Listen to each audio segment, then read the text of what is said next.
Saudara, para kandidat Capres-Cawapres mulai aktif berkampanye di media sosial, salah satunya lewat fitur live atau siaran langsung. Seberapa efektif strategi kampanye di medsos? Kita akan berbincang dengan Direktur Komunikasi Indonesia Indikator, Rustika Herlambang.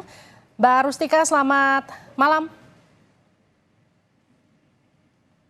Mbak Rustika, boleh di-unmute? Ya, selamat malam Oke. Mbak.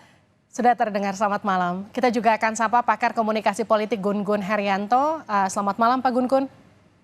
Selamat malam Mbak Livi, selamat malam Mbak Rustika. Saya ke Mas Gun-Gun. Eh, Menguasai medsos apakah kemudian bisa diartikan menguasai pemilih muda?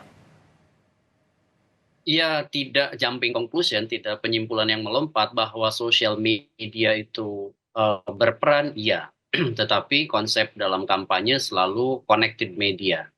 Artinya media yang saling terhubung satu sama lain. Contoh misalnya, bagaimana menarik dari sosial media ke dunia real, supaya kemudian memang mengerucut nanti menjadi suara di TPS.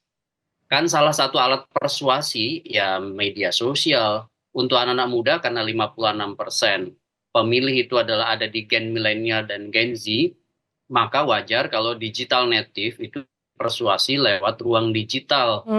Antara lain misalnya sosial media, misalnya dengan memanfaatkan yang disebut dengan ruang gema atau echo chamber, kemudian juga kampanye berbasis simbolik convergence atau berbagi kesadaran bersama, berbagi kesadaran yang kemudian itu bisa disampaikan lewat dua hal. Pertama, dimensi emosional, yang kedua dimensi fungsional. Dimensi emosional itu contoh misalnya merasa dekat, merasa terwakili.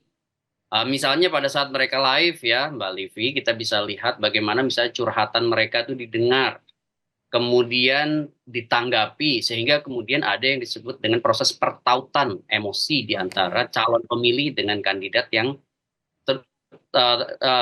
yang kemudian berupaya untuk memersuasi mereka. Nah, fungsionalnya tentu diarahkan pada hal-hal yang memang menjadi gagasan program prioritas mereka ke depan supaya kemudian punya nilai keberbedaan. Contoh ya misalnya connected media itu terlihat Pak Anies misalnya menggunakan live TikTok, tetapi juga dia bikin namanya Desak Anies misalnya yang offline. Itu contoh connected media. Jadi multi kanal, termasuk juga Pak Ganjar dengan Pak Mahfud menggunakan sosial media, tetapi juga turun ke bawah. Pun demikian menurut saya pasangan Prabowo dan Gibran.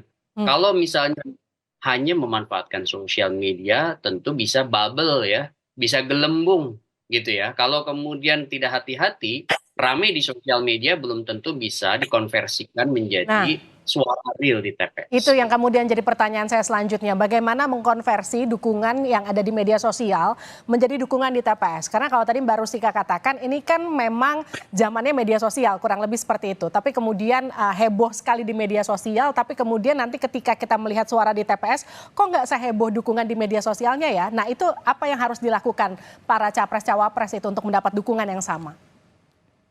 Menurut saya ada tiga hal ya. Yang pertama narasi yang kuat, yang kemudian tidak hanya diresonansikan di sosial media, tetapi juga punya daya ikat di dunia nyata. Contoh misalnya pendekatan basis komunitas.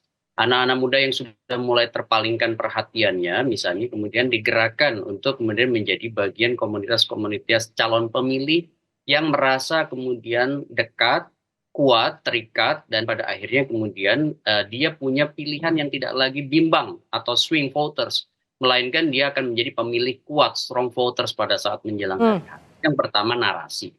Kemudian yang kedua, nah pola komunikasi yang tidak bisa linear seperti zaman-zaman dulu.